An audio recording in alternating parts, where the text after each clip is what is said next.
مسپاره یولسم ذکر دا ابو هريره رضی الله عنه روایت ته امام ابو داود امام ابن حبان راوړل دا اسکار د سټیم دی کوم چې بیانې ساره ما داخله هدایت دی مې چې درتم پته نه چی کم ذکر وی هوسه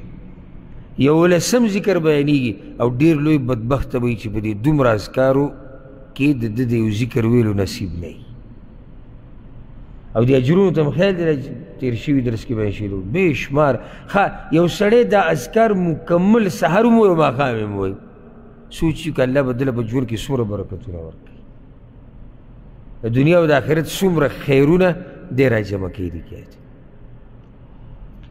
دا د ابو هريره رضی الله عنه روایت دی وی رسول صلی الله علیه وسلم دا خبره کړې ده من قال حین یصبحو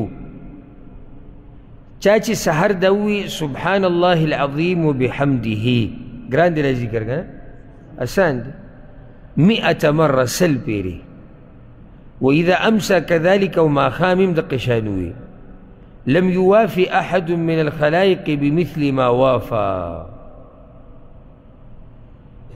نو دغه دې بنده چې ځان کمې مرتبې ته ورسو او کم فضیلت ته ورسو په دې مخلوق کې بل چا ځان نه دی رسولی دغه ځای ته څوک ورته ځان رسولی شي چې د په شانې ووایي یا زیات ووایي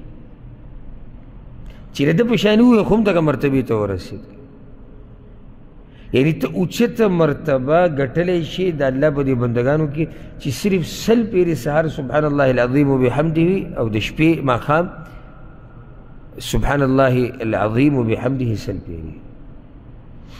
دولسم ذکر دا روایت امام ابو داود راوړی امام طبراني هم راوړی دی